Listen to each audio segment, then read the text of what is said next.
pessoal, bom dia. Nós estamos aqui hoje para gravar mais um episódio do nosso podcast Advogados da Sala 21. Hoje nós vamos falar sobre o seguro de vida. Seguro de vida, o planejamento sucessório, como está ligado o direito junto com os seguros. Hoje nós estamos aqui com duas amigas.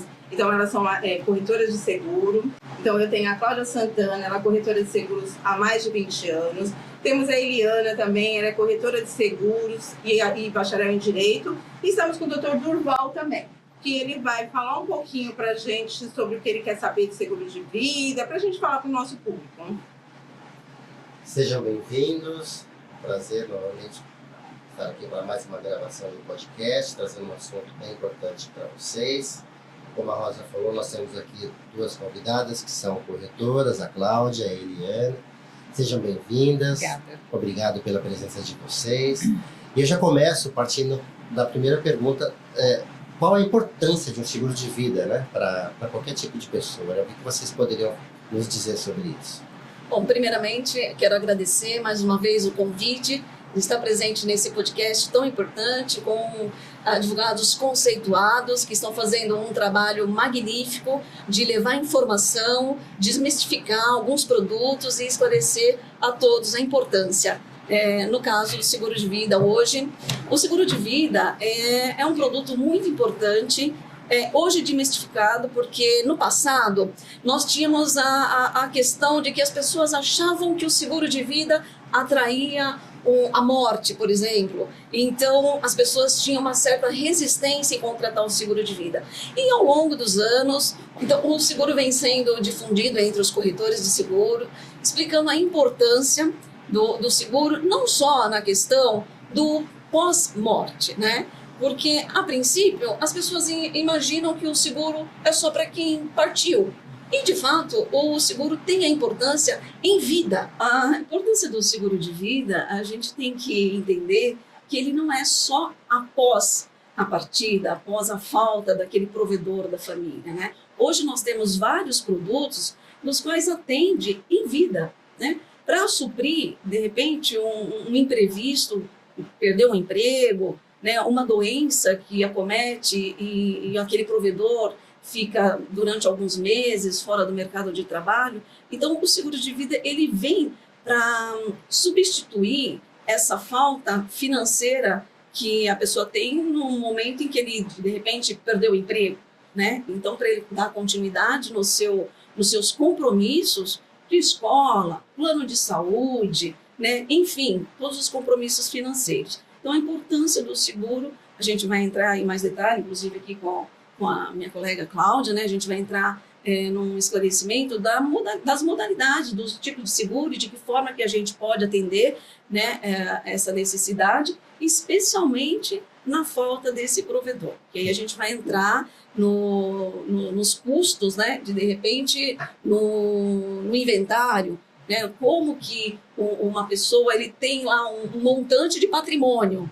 A pessoa está numa condição favorável, ao longo da vida ela acumulou os seus bens, né? E de repente não tem em espécie para sequer entrar com o custo do inventário. E aí onde a gente vai entrar em detalhes da importância do seguro de vida, não só após, né, a partida, mas em vida. Não é só no seguro, na verdade, no planejamento sucessório também, né? Pode falar. Até mesmo, como ela falou, como a Eliana falou, no caso de um acidente, né? Como que a pessoa, não é só quando partiu a família receber aquela indenização, mas a própria pessoa que contratou o seguro, ninguém está livre de um acidente. E ela pode ter uma indenização a partir desse acidente, ou a partir de uma doença grave, né?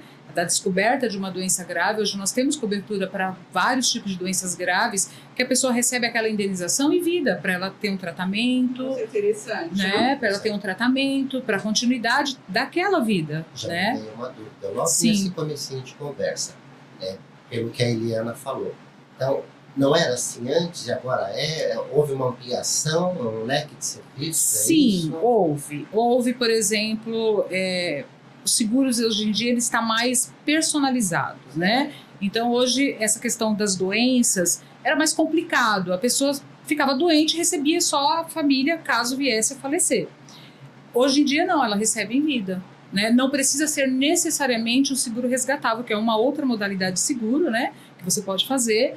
Sendo resgatável, você pode definir por quanto tempo você vai contribuir e se nada aconteceu, a pessoa recebe dali algum tempo. E hoje nós temos mais esse olhar para essa questão de doenças, câncer, que infelizmente tem acometido muitas pessoas. Então, se a pessoa é diagnosticada com um câncer, ela tem condição de receber um valor, porque são tratamentos caríssimos, né? E é necessário que se tenha isso, além de proteger o patrimônio da família. A contratação desse produto, ela pressupõe um exame médico, alguma condição antes da contratação, da proposta, como que é? Sim, o seguro ele tem um questionário onde ali a pessoa de boa índole, ela não vai omitir informações, até porque caso seja omitido alguma informação de alguma doença, de algum tratamento em andamento, né? Isso é possível, é passível de negativa de indenização, né? E a seguradora, ela tem como descobrir se há, de repente, uma fase em tratamento ou se a pessoa foi acometida por um problema de saúde no passado. Então, é importante que no questionário seja informado todas as informações, porque até mesmo o fato de ter uma resposta positiva não significa que a seguradora vai ter a negativa, né, da aceitação daquele risco, né? Vai uma análise. Interessante.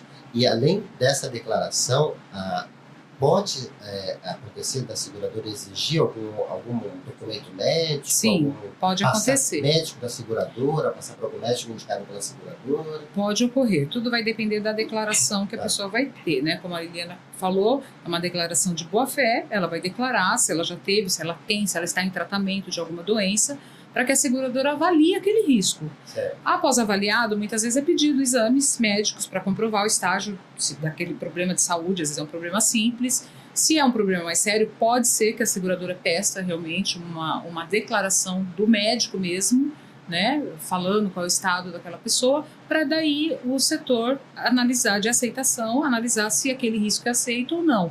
Mas também tem um outro artifício, Durval, que é a questão da carência, né?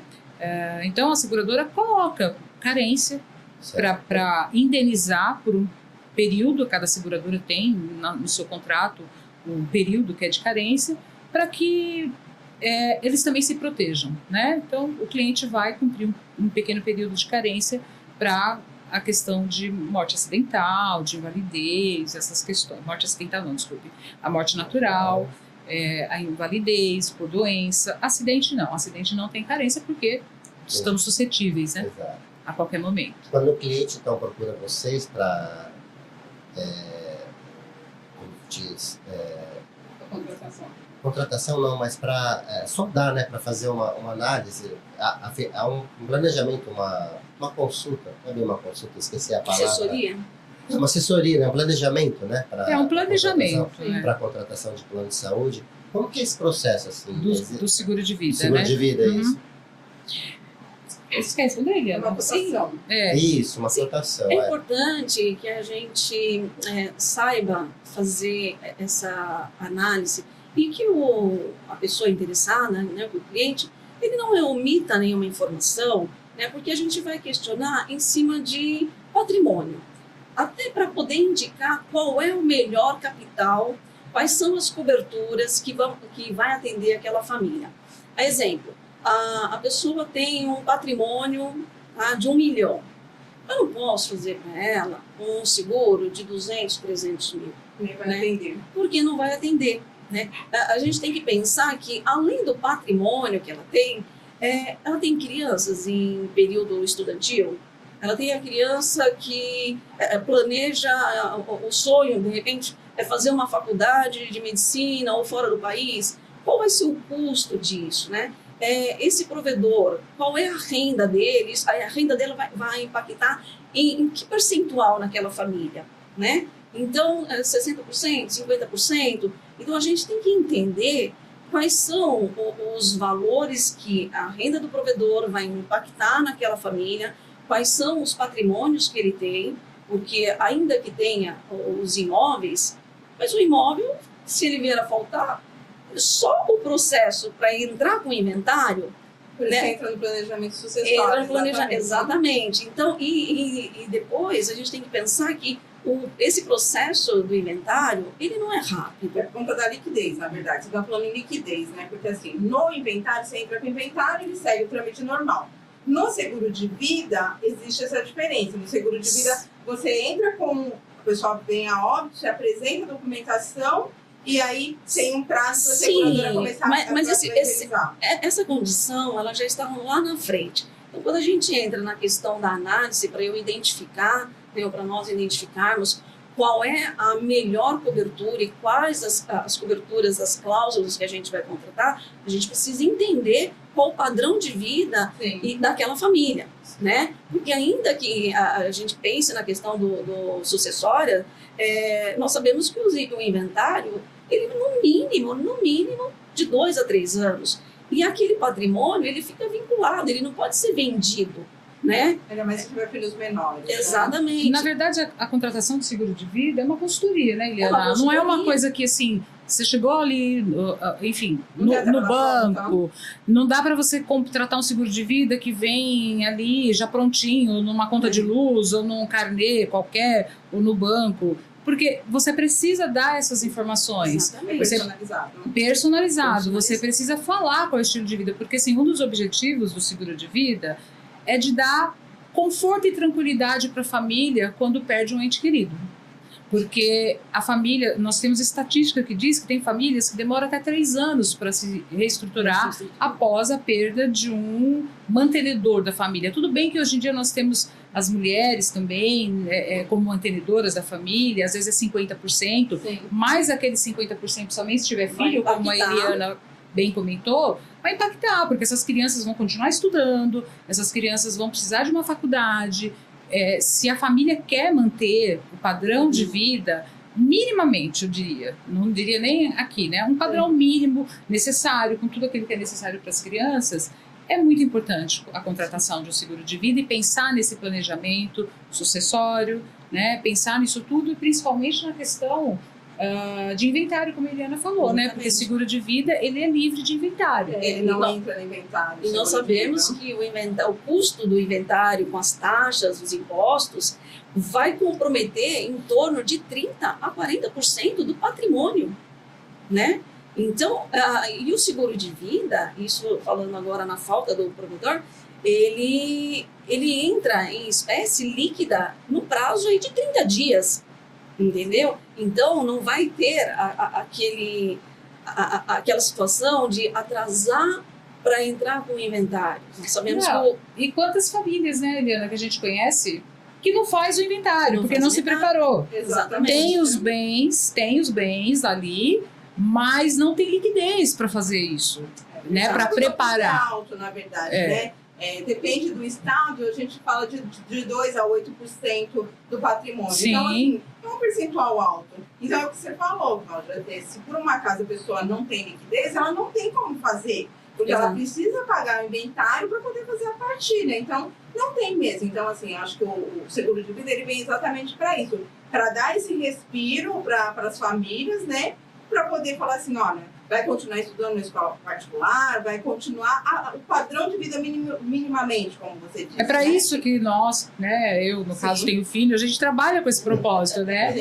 De você quer manter um padrão. E eu penso, se eu vier a faltar, eu quero que meu filho continue tendo a vida que hoje eu tento proporcionar. Sim. Né? Eu acho que isso todos os pais e mães, ou mantenedores querem isso. Você é pai, mãe, ou senão você cuida dos seus pais também. Sim. Enfim, você tem que pensar em tudo isso. Se você vier a faltar, quem vai manter?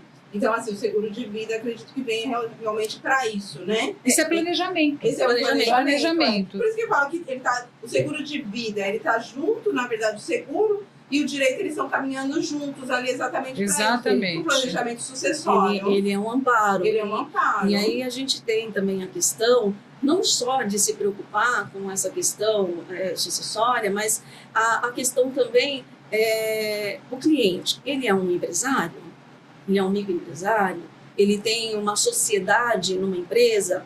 Então, com o seguro de vida, a gente pode também pensar que quanto corresponde àquela cota na qual ele participa daquela empresa. Sim. Porque a família, se de repente a família tiver interesse em dar continuidade naquele legado, ela quer continuar aquela empresa, com o seguro de vida, ela tem um capital suficiente para comprar aquelas cotas, para comprar aquela parte e, de repente, se tornar 100%, né, dono daquela empresa. É possível.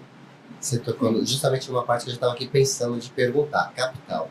O capital segurado, né, que é o que chama, né, importância segurada, hoje, falando em produto de vida, ele é assim aberto, porque tem validez, tem cláusula para invalidez, né, tem cobertura para invalidez, tem cobertura para morte natural. A gente está falando também de sucessão. Existe outras garantias dentro dessa apólice de seguro de vida para, por exemplo, fazer frente a despesas de inventário, para as pessoas que, de repente, querem se inteirar mais, ou têm interesse em contratar um seguro, ou saber melhor sobre isso? Sim, esses valores a gente pode tirar da cláusula principal, que é morte. Hoje a gente tem morte natural, morte acidental, lembrando que morte por doença entra no morte natural, e aí nós temos outras coberturas que a gente complementa com esse seguro, que é, por exemplo, invalidez permanente ou parcial de acidente. Nós temos a cobertura que a gente chama de DIT, que é diária de incapacitação temporária. Se aquela pessoa, aquele cliente, aquele segurado vier a sofrer um acidente, enfim, vai ficar acamado, vai precisar de um tratamento, ele recebe um valor de acordo, claro, com a renda dele. É feito um estudo, a gente faz esse estudo para saber qual é a renda diária dele, né? E aí, enquanto ele estiver em tratamento, ele vai receber uma diária. Então, veja que o seguro de vida, ele não é só pós-vida, ele tem durante a vida. Então, ele sofreu um acidente, ele tem a diária de incapacitação.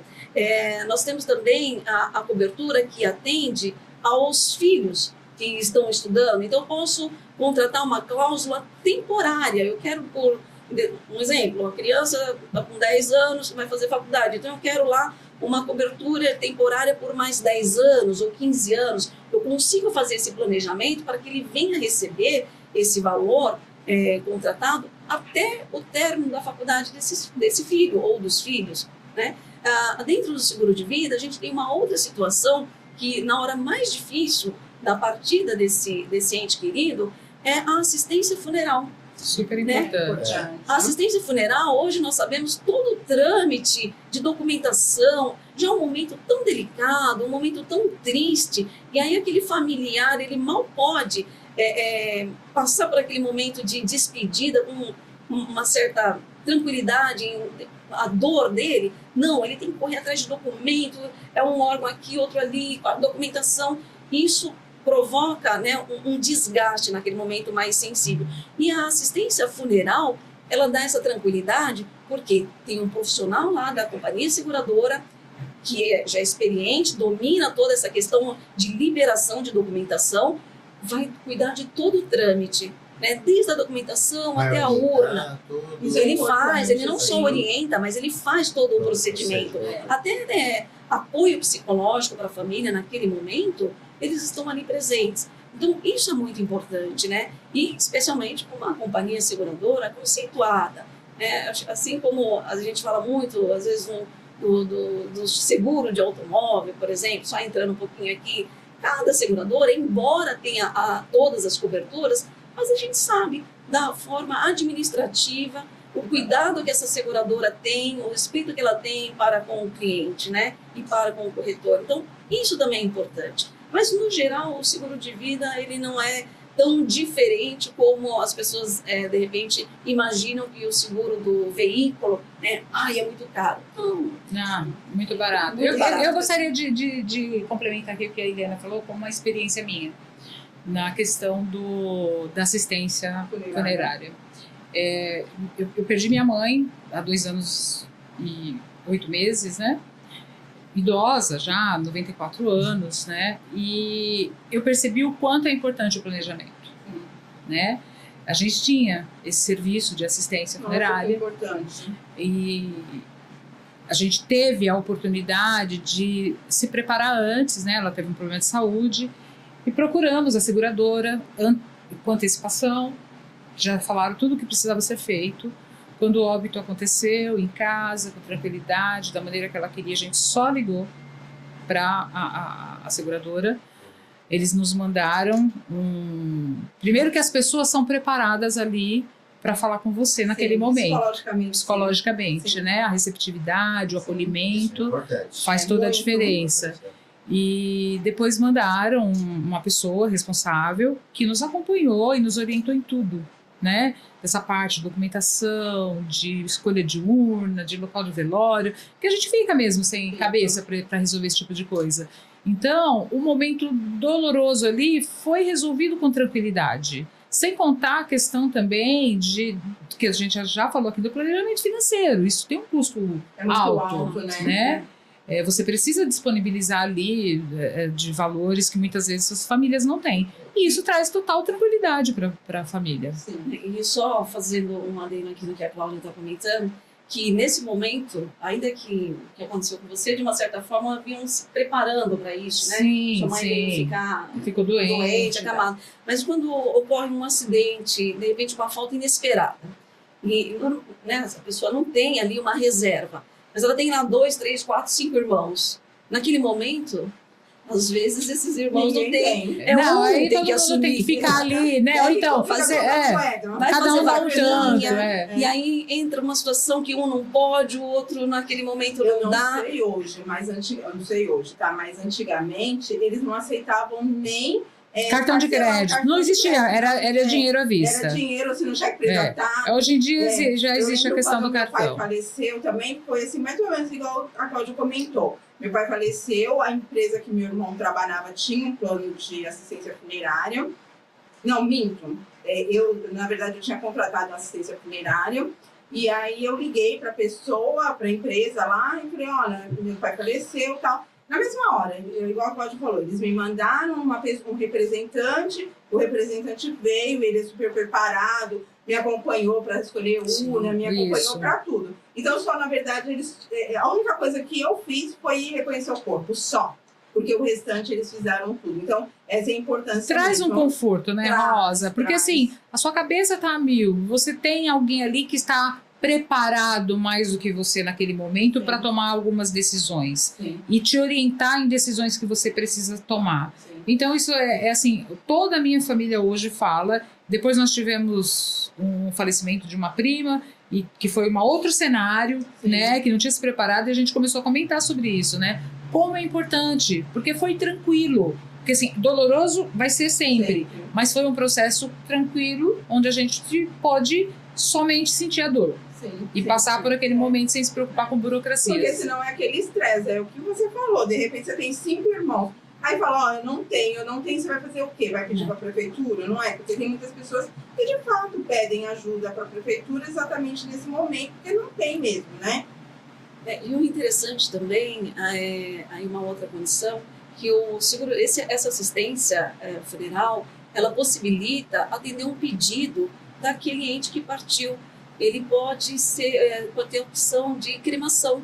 Olha que interessante. É bem interessante, porque é um custo elevado, mas o seguro, ele dá essa possibilidade. Então, quando é feita essa contratação, a gente normalmente pergunta, né, se numa situação dessa da falta, tem algum pedido diferenciado. Quero que seja cremado.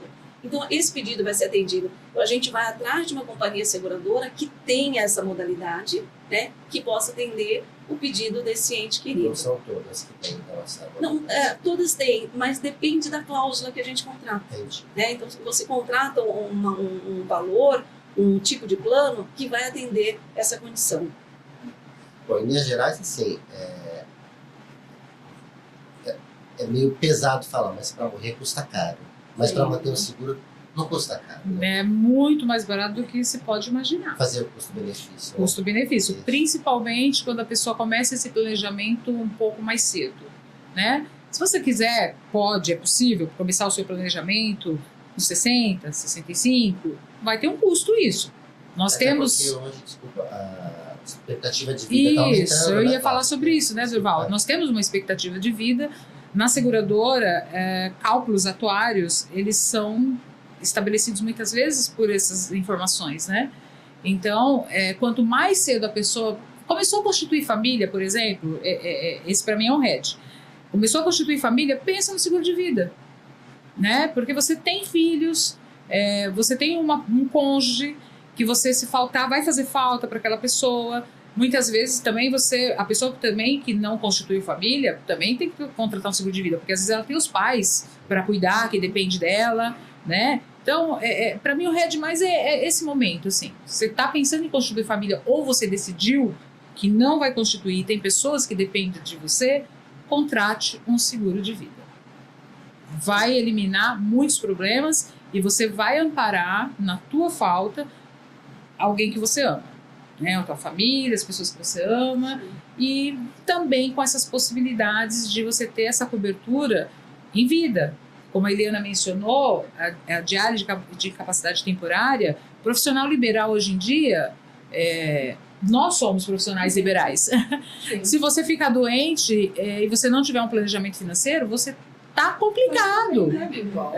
Tá complicado. Você precisa ter, porque você não tá livre de ter um acidente, de ter um problema de saúde, de ter uma internação, uma cirurgia.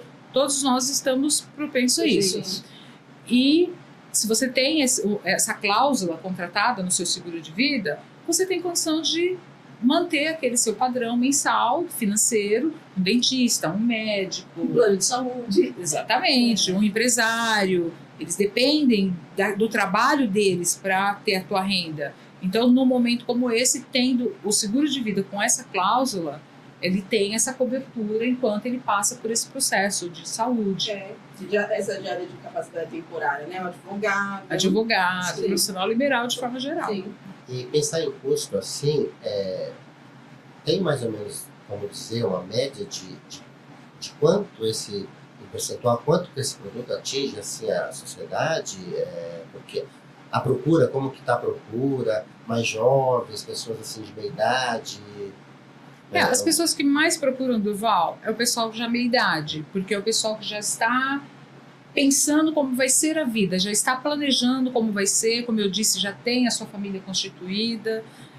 Já tem um padrão de vida. Já tem um padrão de vida, já se preocupa como é que vai se manter aquele patrimônio, né? Porque o jovem hoje está preocupado com isso, né? É difícil, é bem difícil o jovem que se prepare para isso. Normalmente jovens, eles têm a cobertura do vida, se é um estagiário, porque a empresa exige, o projeto de estágio exige, ou se trabalha numa empresa, né? A empresa contrata, né? Que nós temos o seguro de vida empresarial. E aí ele tem esse seguro de vida, mas muitas vezes sai da empresa e não permanece tendo um seguro de vida.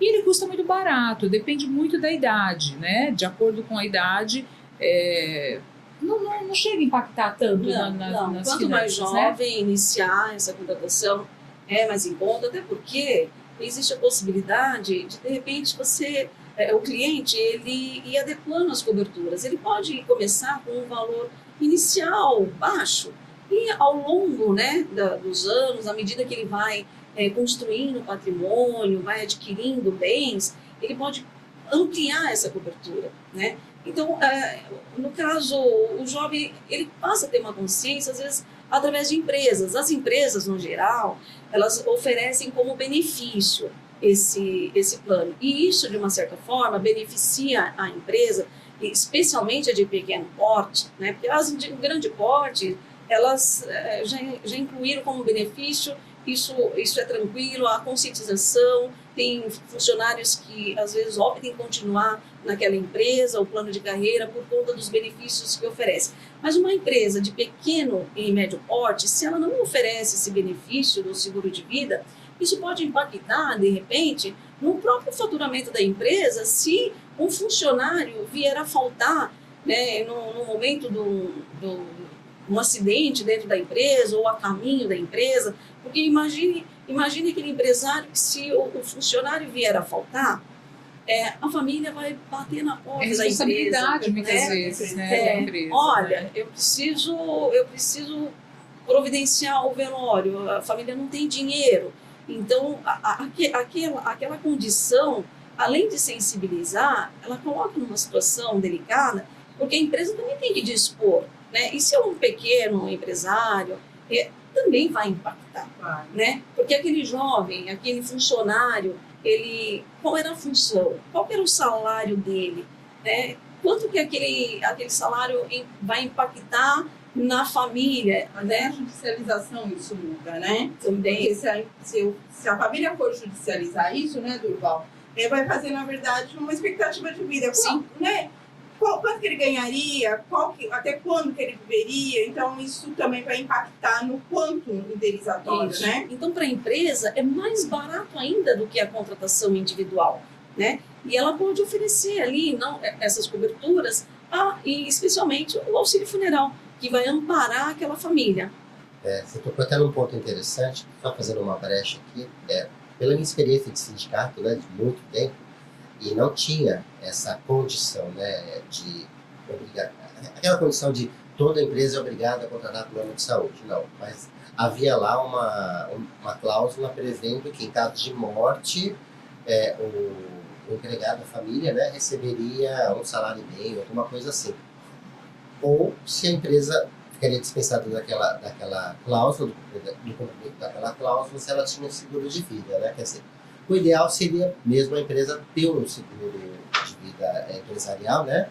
Prevendo essa condição. Mas isso é condição coletiva, Durval? Fala, Tem não. convenções. Não, porque a liberdade de contratar é da empresa. Sim, Não tem lei que obriga a contratar plano de saúde, nem seguro de saúde, perdão. Seguro de vida. Seguro de vida nem plano de saúde, né? Sim. Isso é previsto em convenção coletiva. Isso. Muita gente, eu falei de seguro de vida porque era tão comum o pessoal perguntar, não tem essa obrigação. Seguro de vida também não.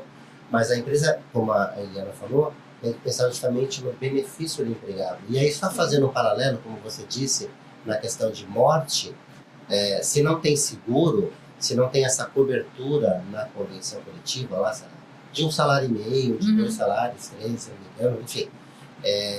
Tem a questão do empregado, vamos pensar no empregado que não tem uma família regularmente constituída, mora em união estável, mas sem, de fato, né? E não tem lá no INSS cadastrado os filhos, a esposa. Isso dificulta tanto, gente, para a empresa, na hora de pagar as verbas rescisórias, porque tem que trazer do INSS informações de quem eram os dependentes. E se tem uma pólice de seguro, isso é tão mais prático, não é? Sim. Sim. Mas o seguro é diferente, né? O seguro Não, só fazendo uma analogia, né, da importância de que o empresário tem que pensar em contratar um plano de saúde para os empregados, né? Muitas categorias é obrigatório, como você mencionou, definido nas convenções Isso, coletivas, esse é um acordo entre sindicatos, né? e tem que estar contratando em alguns segmentos. Não, isso facilita bastante, até nessas Muito. situações, né? Que a Eliana comentou. E, na verdade, essa pergunta vai direcionada a uma das duas, quem quiser responder. E, na verdade, quem pode ser os beneficiários desse cliente de vocês? Posso? Pode falar. Além dos herdeiros legais, se no momento da contratação não for indicado ali quais são os beneficiários, o percentual, né, quando existe a ausência de indicação do beneficiário, isso vai para os herdeiros legais. Mas uma vez que em vida ele menciona 20% para os filhos, 50% para a esposa, ele pode deixar inclusive para a mãe, para o pai.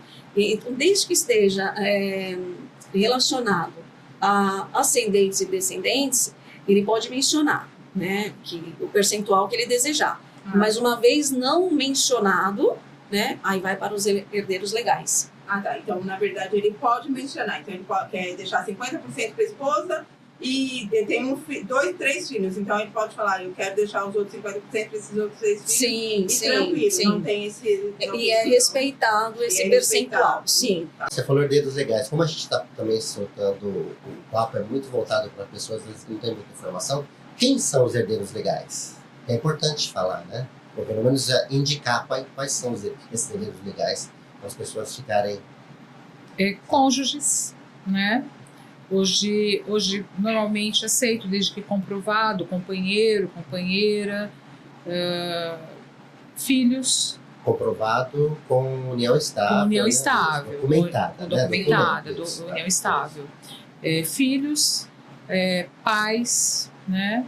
E como disse a Eliana, dependendo aí de quem que a pessoa tem, pode ser ascendente, descendentes, né? Muitas vezes irmãos, porque de repente não tem nem cônjuge, nem filhos, ou pais, a pessoa pode colocar os irmãos como herdeiros. Uma coisa interessante que a gente vê bastante é, às vezes, a pessoa reclamando, por exemplo, a pessoa deixa o seguro de vida 100% para a esposa. E aí os filhos falam, não deixou nada para mim. Isso é legal? Como que funciona isso? A pessoa pode escolher somente um beneficiário, pode deixar, por exemplo, para a tia, para a avó, ela pode deixar para outras pessoas, para amante. Vamos imaginar que pode deixar para amante? Cachorro. Uma instituição de caridade. Existe sim a legalidade da indicação dos beneficiários, independente do percentual, né? Uma vez que em vida foi mencionado que quer deixar os 100% para a esposa, de uma certa forma, a gente até indica que seja deixado 100% para a esposa quando há filhos menores, porque quando existe a indicação desse percentual para os filhos, esse percentual, na falta do pai, ele vai ficar retido.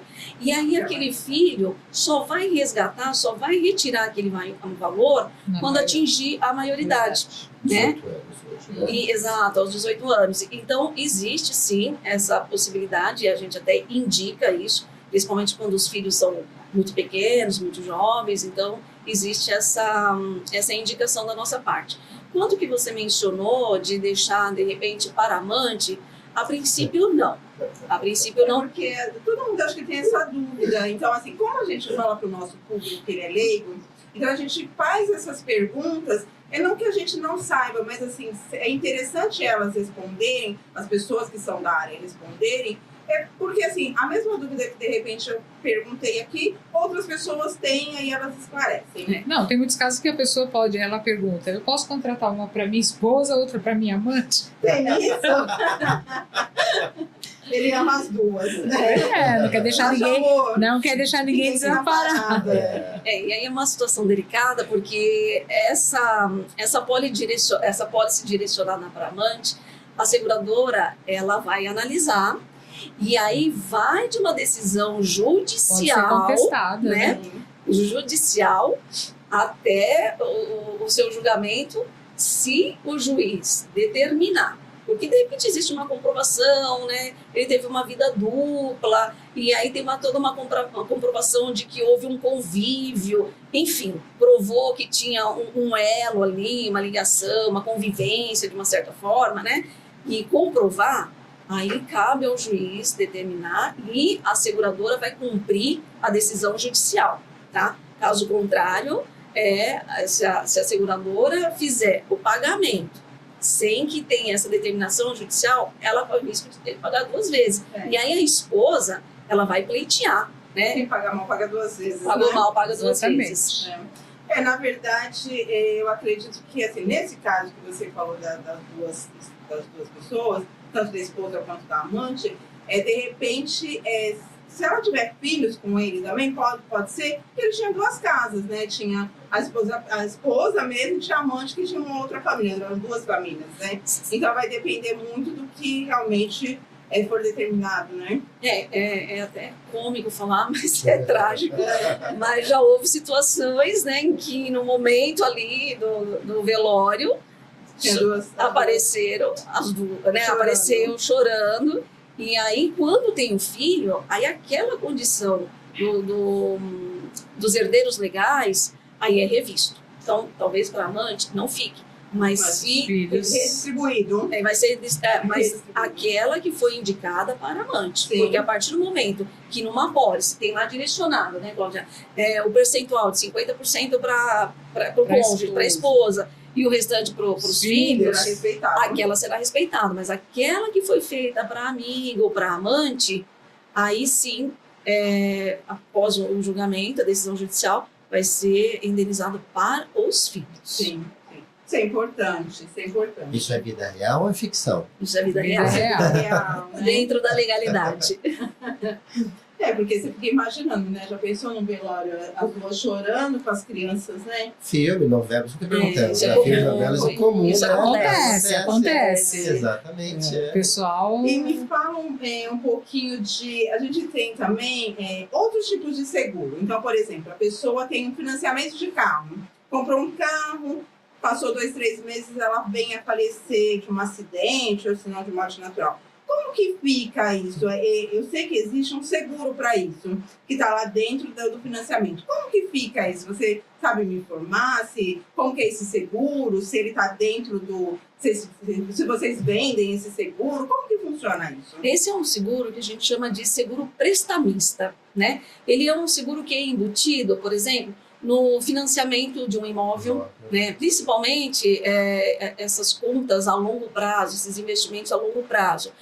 O prestamista ele está dentro de um consórcio, por exemplo, né? Então, se ele vier, se o consorciado, se o cliente vier a faltar, aquele percentual que ele paga na parcelinha todo mês vai cobrir o seguro de vida. Se ele vier a faltar, o seguro prestamista vai quitar aquela cota, né? Assim como no financiamento do imóvel, né? Então, no seguro prestamista, todo mês naquela parcelinha tem lá um percentual que é embutido, né, na prestação, que ao longo do financiamento, se ele vier a faltar, seja na primeira parcela, ou seja na metade ou no final, se vier a faltar, aquele seguro prestamista vai quitar todo aquele bem. Então, aí o beneficiário, né, a família, vai receber aquele bem já quitado, livre de qualquer ônus de dívida. Então, isso não se faz com vocês, não se faz com o corretor, na verdade.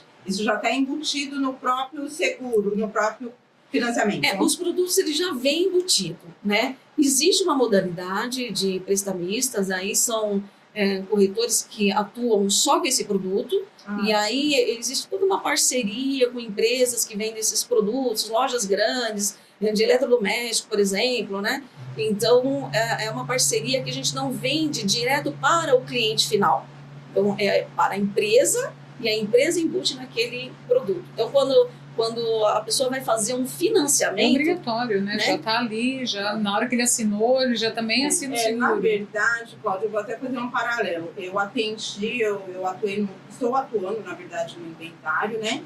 Que a pessoa comprou o carro na pandemia, teve aquela história que parou de trabalhar, não sei o quê, e ela pediu para refinanciar. No refinanciamento, no financiamento tinha o seguro prestamista. No refinanciamento não tinha o seguro prestamista. E ela veio a óbito de Covid lá na época da pandemia. E aí a família ficou com a dívida. Com a dívida, né? Então, assim, todo um financiamento, porque ele refinanciou, tinha pago 2, 3 parcelas, refinanciou lá em 60 meses, a família ficou com toda essa dívida. Então, assim, olha a importância. Muito importante. E assim, a diferença geralmente é 2, 3 reais. Não é assim, porque você dilui no prazo, né? Exato. Você dilui no prazo. Então, assim, olha a importância. Se ele tivesse refinanciado com o seguro prestamista, teria quitado nesse momento. Sim. Se apresenta documentação, apresentou, teria quitado. Por isso da importância do trabalho que vocês estão fazendo aqui, esclarecendo para a população em geral, que informação é tudo, né? Então, hoje nós sabemos que o ouvinte desse podcast maravilhoso, né? Advogado da Sala 21, já sabe que quando chegar diante de um financiamento, ele vai lembrar. Essa pessoa vai lembrar a importância de perguntar, e o seguro prestamista? Se eu vier a faltar, ainda que não lembre do nome, seguro prestamista, mas ao seguro, se eu vier a faltar, minha família vai receber esse bem quitado? Então, essa importância... Até mesmo se a pessoa quiser refinanciar, né, Eliana? Exatamente. Então, a importância desse trabalho lindo e maravilhoso que vocês estão fazendo. Obrigada. Agora, me veio uma dúvida. A gente falou em relação ao seguro prestamista de 2 produtos, de carro e de imóvel. E consórcio. Consórcio, né? Verdade.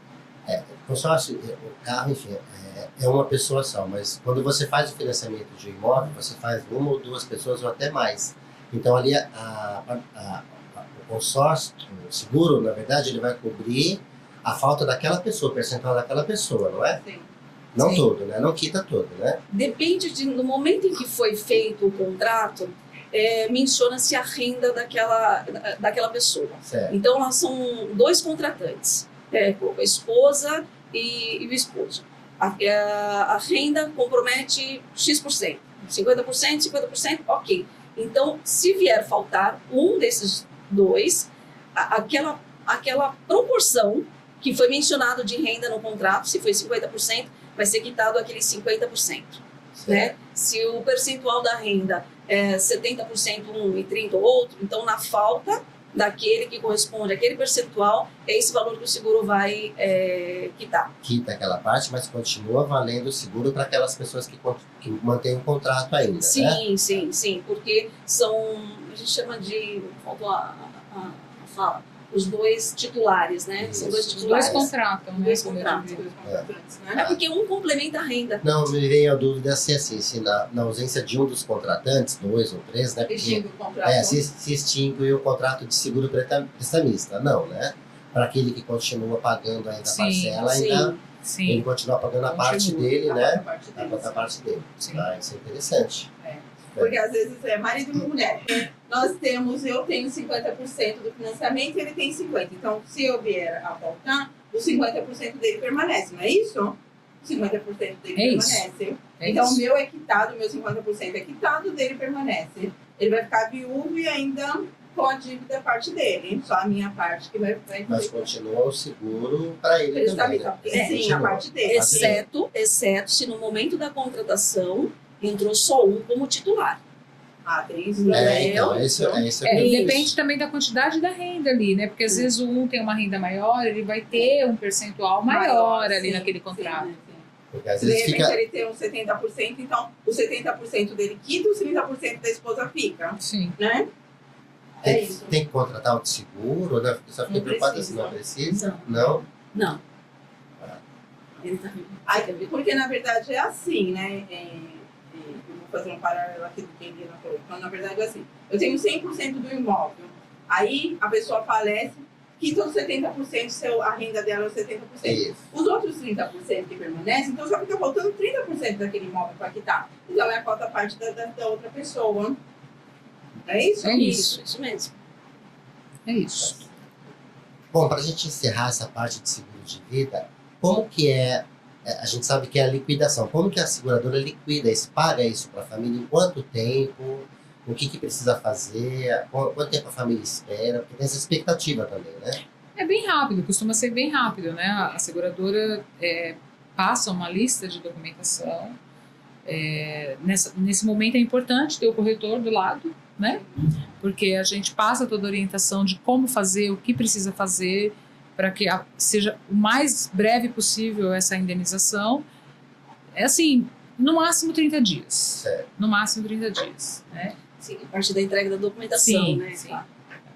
Isso que eu falei, agilidade, né? Se o corretor está ali falando o que precisa, já entrega a documentação toda completa, tudo certinho para a seguradora, vai ser mais rápido essa indenização. A análise, então, Isso, rápido, né? rápido. É importante só complementar aqui a resposta da Cláudia, que essa indenização do seguro de vida, ele não entra em inventário, Sim. tá? É totalmente uma liquidez rápida, que aí sim a pessoa vai poder custear todo o imposto, taxa, honorário de advogado, para poder entrar com o inventário. Então nós estamos nos encaminhando para o final. O papo foi muito bom, né? Nós conhecemos bastante sobre seguro de vida, então hoje nós trouxemos a Cláudia e a Eliana para falar sobre isso.